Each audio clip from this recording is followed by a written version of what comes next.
একটা বাংলাদেশ, যে বাংলাদেশকে সবাই দেখতে চাচ্ছে, এই 12 কোটি 20 কোটি মানুষের যে অধিকার প্রতিষ্ঠিত করা, তাদের সুখ দুঃখের সাথী হওয়া, সত্যকে সত্য বলার অধিকার, অন্যায়ের বিরুদ্ধে প্রতিবাদ করা, প্রতিরোধ করা, গণমাধ্যম কিংবা মেধাবী যে তাকে তার অবস্থানটাকে তৈরি করে দেওয়ার জন্য যে ব্যবস্থা করা, তো সব কিছুর শেষ আমরা 12ই ফেব্রুয়ারির নির্বাচনে।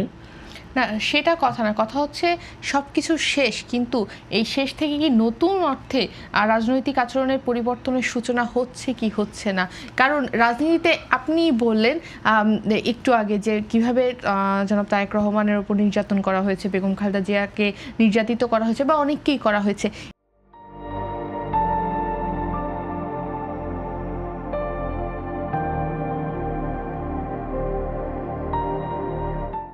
এটা তো একটা রাজনৈতিক সংস্কৃতিতে চলে এসেছিল যে একদল আসবে, সে বিরোধী দলের ওপর হামলা বা মামলা বা যেটাই বলেন, বা তাকে যেভাবেই হোক এক ধরনের টর্চার। এটা কিন্তু বাংলাদেশের রাজনৈতিক সংস্কৃতিতে বহু বছর ধরে আমরা দেখে এসেছি, যে ক্ষমতায় থাকে শুধু সেই রাজা হয়ে থাকে।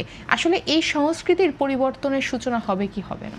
আমি তো মনে করি এটা আমি না চাইলেও, কিংবা যিনি এখন ক্ষমতায় আছে উনি না চাইলেও, দেশ এবং জাতি নির্যাতিত হতে হতে এমন জায়গায় চলে গিয়েছে যে তাদের পিঠ ওয়ালে ঠেকে গেছে।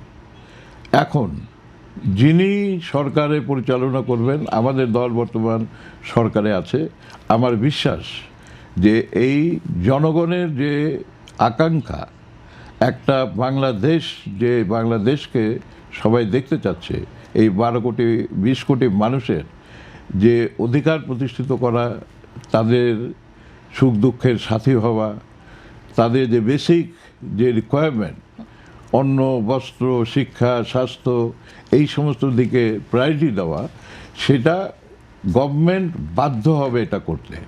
এবং সেই লক্ষ্যে মাত্র নতুন করে সরকার গঠন হয়েছে। এখন পর্যন্ত মাননীয় প্রধানমন্ত্রী যেভাবে কথা বলেছেন, যে সমস্ত ম্যানিফেস্টো দিয়েছেন, সেখানে সব কিছু লিখিত আছে।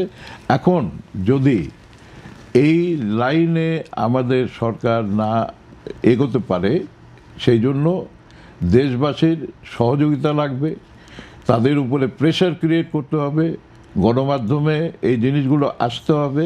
কারণ এখন সোশ্যাল মিডিয়ার যুগ, আপনি কোনো কিছু ফাঁকি দিতে পারবেন না।